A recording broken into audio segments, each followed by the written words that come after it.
Treasury Secretary Janet Yellen predicts that the economy may be led into a catastrophe if the debt ceiling is not raised. To date, the nation's debt has hit $31.4 trillion. Do you guys think that we should continue to borrow more money, or should the government instead focus on budgeting what's available to them? Janet Yellen also argues that the economy remains strong and that we should not worry about the economic downturn. Now, with what we are experiencing right now with layoffs, businesses closing shops, more Americans reliant on credit cards, and just an insane spike in the price of food, do you guys believe what Miss Yellen is telling us? Is she trustworthy? Hunter Biden may be in trouble, as he and his attorneys may have lied when they said that the laptop was stolen. Now, I'm not sure how you can call a laptop that you had repaired and never came back for stolen, but that's just me. And China just admitted that, yes, they have other balloons that continue to roam the skies, this time over Latin America. Do you guys find it odd that they have so many balloons that seem to be collecting data? Now, before I continue, please take a second, smash the like button for the video.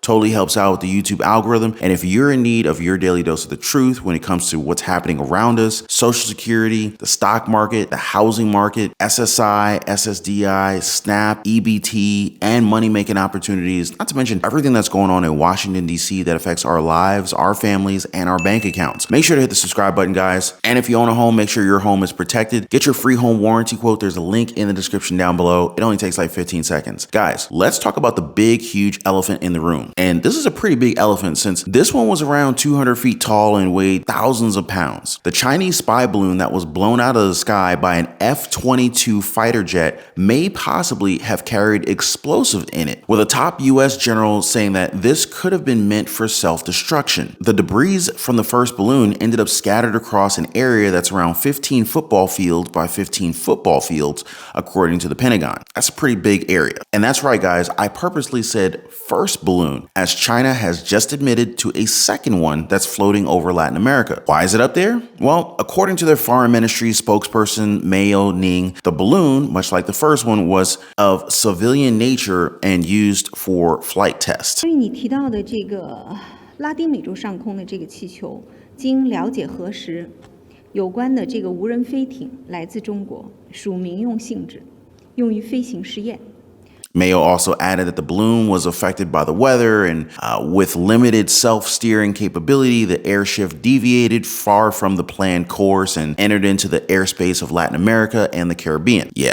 Let me know if you believe that one. Does this story sound familiar? It should, because it was the same bull that they told us about the first balloon. Now, the spokesperson also said, quote, China is a responsible country and always acts in strict accordance with international law. We have informed relevant sides. It is being properly handled and will not pose any threat to any country, end quote. Very diplomatically put. But unlike the United States, China spoke with Latin American countries about the balloon. Since we're still up in the air about this entire thing, I think that the FAA, together with the Transportation Secretary Pete Buttigieg, they need to take a long, hard listen to this audio of a near collision between a FedEx and Southwest plane.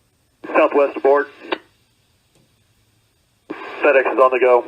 You may not hear the panic in the voice, but I'm guessing that this is the moment where FedEx Flight 1432 almost collided with Southwest Flight 708, as FedEx was told they were cleared to land on runway 18 at the Austin Bergstrom International Airport. The problem is that the Southwest flight was still on the runway and was just about to take off. Its pilot was advised to turn right when able, but couldn't, since he had reached a speed for takeoff that could not be safely aborted. It's a good thing that the FedEx pilot was quick to notice, and he instead aborted their landing on the runway. If not, this could have ended terribly. Now, I'm not sure if I heard the last part of that recording right, but it seems as if traffic control said that they were on the job for only 14 days. Now, I could be wrong though, but it's a bit worrying that there might be an experience issue with our airports. And to think that they're also considering lowering the experience needed for pilots, it's going to be very hard to convince people to fly rather than drive. This is not a good combination. You know what else is going to need a whole heck of a lot of convincing? The American public regarding the Hunter Biden laptop fiasco, especially since lawyers for John Paul Mac Isaac, the former owner of the computer repair shop where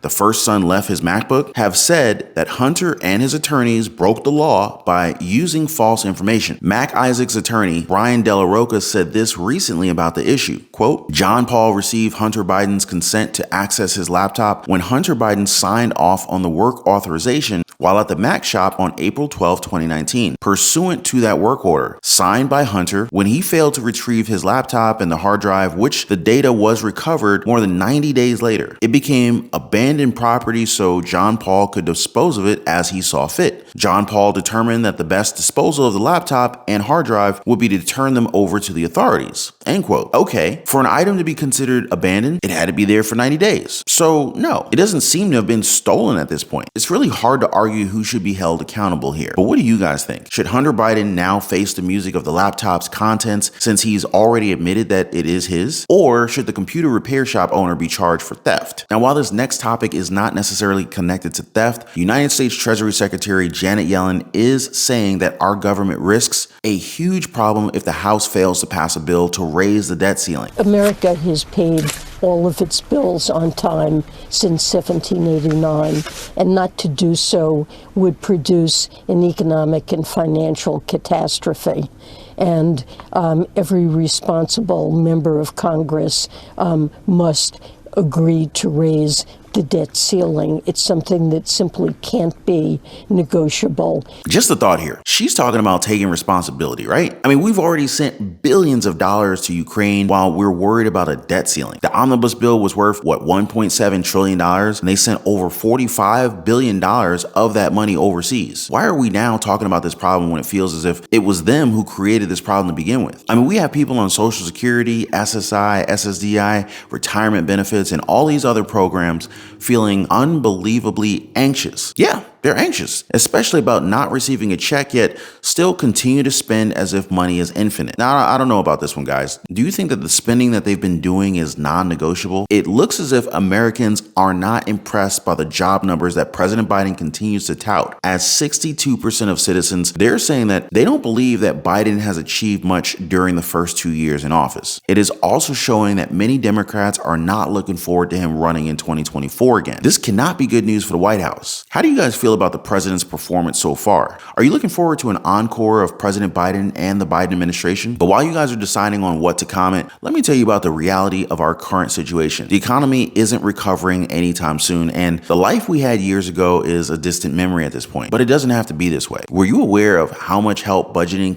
can do for your finances? Or how multiple streams of incomes through side hustles, small businesses, creating a blog that generates passive income, perhaps investing in gold to diversify your assets can improve your cash flow, even allowing you to invest in real estate, maybe it's stock market, whatever's your fancy. Well, if you're interested in learning more about how you can make money during these economic times, feel free to join us in the Patreon community. There's a link in the description down below. The path to financial freedom is not easy, but it's also not impossible. Now, before I go, please don't forget to drop a thumbs up, share this video, and subscribe for your daily dose of the truth. There is no sense in being silent when we have the facts, guys. Appreciate you guys watching. Please be kind to one another, and I'll see you on the next one.